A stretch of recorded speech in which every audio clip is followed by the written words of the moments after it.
شیعہ علماء نے بڑی قربانی دی ہے اس میں، شیعہ سب نے دی ہے، سرکار لیکن شیعہ تو ہمیشہ قربانی ہی دیتے رہے، شیعہ ہمیشہ پیسے موڈ میں رہے، شیعہ کبھی بھی دہشت گردی کی طرف نہیں آئے۔ ہاں یہ بات ماننے والی ہے، لیکن یہ لوگ مجبور کر رہے ہیں ان کو، یہ مجبور کر رہے ہیں۔ لیکن میں آپ کو بتاؤں جتنی ان کی تربیت ہے نا، صدیوں کی پرسیکیوشن ہے، اور ان میں وہ جو سمع و طاعت کا نظام ہے نا مرجے والا، جب تک وہاں مرجے سے فتویٰ نہیں نکلے گا نا یہ لوگ کوئی دہشت گرد تنظیم نہیں بنائیں گے۔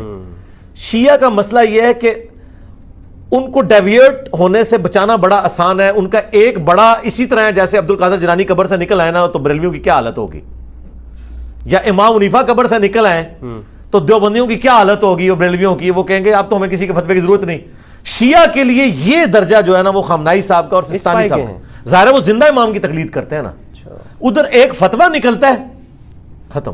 ایک چھوٹا سا فتویٰ نکلا تھا کہ تمباکو کی فصل اگانا حرام ہے، تو لوگوں نے اپنی فصلوں کو آگ لگا دی تھی۔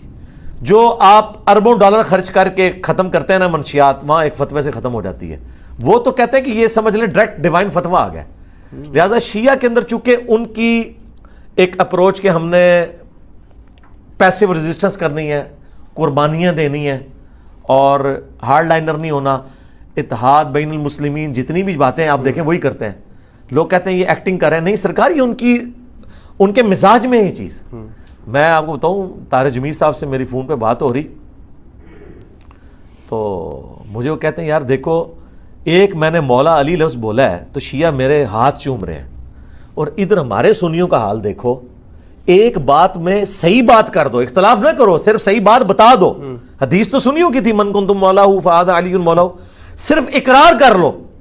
تو یہ ہمیں سنیے سے نکالے ہوئے ہیں، اور ان کا حال یہ کہ ہم نے ایک بات میں ان کے کہنے پہ نہیں اپنی کتابوں سے مانا ہے، وہ آگے ہمارے ہاتھ چومتے ہیں اور ہمیں اتنی عزت دیتے ہیں۔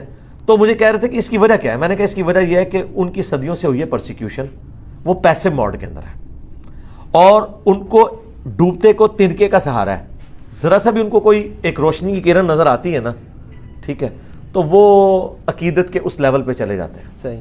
تو یہ ایک اتنا پازیٹیو پہلو ہے، یعنی میں سمجھتا ہوں کہ شیعہ کا سب سے بڑا ایسٹ یہ ہے کہ آپ اپنے اہل بیت کے ساتھ محبت ان کے سامنے ثابت کر دیں، سرکار وہ اپنی جان بھی دینے کے لیے تیار ہیں آپ کے لیے۔ چاہے آپ یہ کہیں کہ مزار گرا دو، چاہے آپ کہیں یا علی مدد کہنا شرک ہے، وہ کہ نہیں مولا علی کا دفاع کر رہا ہے۔